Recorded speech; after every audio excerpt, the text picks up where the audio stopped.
യോഹന്നാന്റെ സുവിശേഷം 15-ാം അധ്യായം 12-ാം വാക്യം, ഞാൻ നിങ്ങളെ സ്നേഹിച്ചതുപോലെ നിങ്ങളും പരസ്പരം സ്നേഹിക്കണം.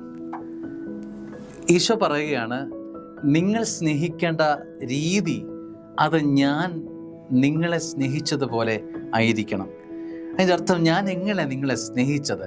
ഞാൻ നിങ്ങളെ സ്നേഹിച്ചത് നിങ്ങളിൽ നിന്നും എന്തെങ്കിലും നേടിയെടുത്തല്ല, മറിച്ച് നൽകി ഞാൻ നിങ്ങളെ സ്നേഹിക്കുകയായിരുന്നു. അത് ജീവൻ വരെ നൽകി, ചോര നൽകി നിങ്ങളെ സ്നേഹിക്കുകയായിരുന്നു.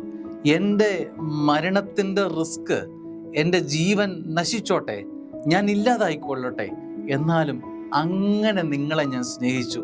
കാരണം നീ ജീവിച്ചിരിക്കണം, നീ വളരണം, നീ ഉയർത്തെഴുന്നേൽക്കണം. അതിനുവേണ്ടി എൻ്റെ മരണം നൽകിപ്പോലും ഞാൻ നിന്നെ സ്നേഹിക്കുന്നു. ഈശോ എങ്ങനെയാണ് സ്നേഹിച്ചത്? ഞാൻ നിങ്ങളെ സ്നേഹിച്ചതുപോലെ നിങ്ങൾ പരസ്പരം സ്നേഹിക്കണം. അപ്പോൾ സ്നേഹമുള്ളവരെ, നമ്മളിനി എങ്ങനെയാണ് സ്നേഹിക്കേണ്ടത്? നമ്മൾ സ്നേഹിക്കേണ്ടത് ഈശോ സ്നേഹിച്ചതുപോലെയാണ്. ഈശോ എങ്ങനെ സ്നേഹിച്ചത് നമ്മൾ കേട്ടു. അത് നൽകി സ്നേഹമുള്ളവരെ, നേടിയെടുത്ത് നമ്മൾ വലിയവരാകണം എന്ന ഒരു ചിന്തയിൽ അല്ല നമ്മൾ സ്നേഹിക്കേണ്ടത്, മറിച്ച് നൽകി അവനെ സ്നേഹിക്കുമ്പോൾ സ്നേഹമുള്ളവരെ, നമ്മൾ വളരുകയാണ് ചെയ്യുന്നതെന്ന് മറന്നു പോകരുത്.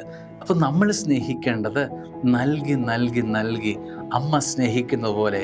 അമ്മ എങ്ങനെയാണ് സ്നേഹിക്കുന്നത്?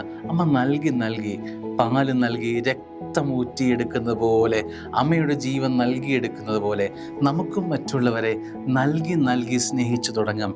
ഇതാണ് ഈശോയുടെ മാതൃക.